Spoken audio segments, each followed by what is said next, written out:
Bienvenue dans la deuxième partie de la troisième capsule d'ergonomie manutention sur le redressement dos assis, la marche fessière, le redressement assis debout, la marche, l'abaissement debout assis, le transfert par pivot et l'abaissement assis dos.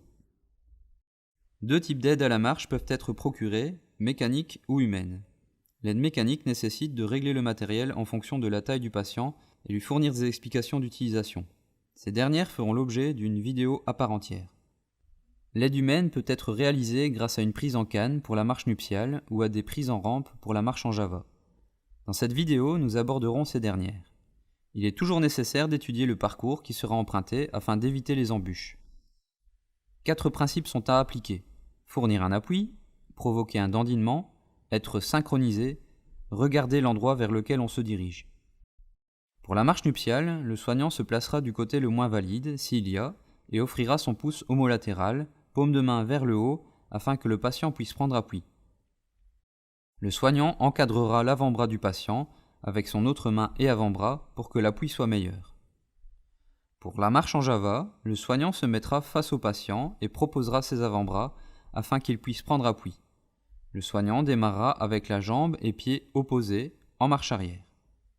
Afin de réinstaller le patient en position assise, il est nécessaire de l'approcher le plus possible de l'assise afin de réaliser un abaissement debout assis. Le soignant stimule le patient afin de porter une main à l'accoudoir et réaliser une prise à l'épaule ou une prise au bassin et à l'épaule du soignant. Le soignant réalisera une prise à l'épaule et au bassin par un poussoir antérieur transformé ensuite en cuillère postérieure à hauteur du bassin ischion. Ceci afin d'induire et de freiner le mouvement. Les redressements assis debout et abaissements debout assis peuvent être réalisés à partir de tous les supports, tels que le WC, le bord de lit, le fauteuil. Si le patient ne sait pas marcher, mais est capable de pousser sur ses jambes, il est possible de réaliser un transfert vertical par pivot en mode aidé. Au départ d'un fauteuil ou d'une chaise roulante, il faut toujours affaler le patient, soit en posant les mains en cuillère au niveau du bassin, et en demandant de pousser les épaules contre le dossier afin de basculer le bassin vers l'avant, ou réaliser une marche fessière. Le soignant sollicitera le patient afin de placer ses pieds, l'un reculé et l'autre avancé à hauteur du genou du côté de l'endroit à atteindre, et d'éviter une potentielle chute. Le patient, assis en bonne position au bord du lit, sera guidé et posera une main au niveau du bassin et une autre au niveau de l'épaule ou sur une surface en direction de l'endroit à atteindre, telle que la literie ou l'accoudoir.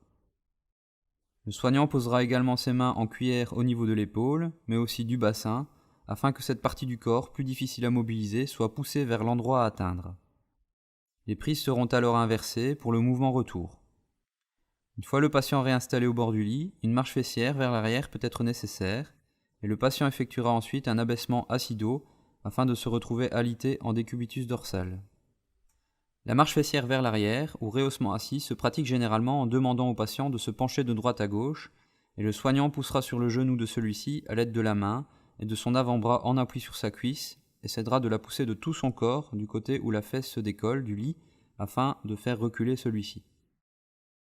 Pour l'abaissement, le patient aidera en attrapant le perroquet du côté de la tête du lit, ou s'il n'est pas disponible, en posant la main sur le matelas. L'autre main sera disposée derrière lui, et il devra regarder le plafond afin d'induire la descente. Les jambes seront croisées, éloignées sur proche. Le soignant réalisera une barre au niveau des mollets et un poussoir au niveau de l'épaule, côté distal, afin de projeter le patient en position couchée. Lors des mouvements de redressement dos assis et d'abaissement assis dos, il est important de veiller à la fluidité du geste, afin de favoriser le mouvement de boussole qui facilitera celui-ci. Il est important de vous rappeler que la maîtrise gestuelle s'acquiert par la pratique. Cette capsule vous sert de base de travail, mais ne remplace aucunement une pratique de la gestuelle. Je vous souhaite à tous et toutes un bon entraînement et rappelez-vous qu'il ne faut jamais se limiter à une seule technique.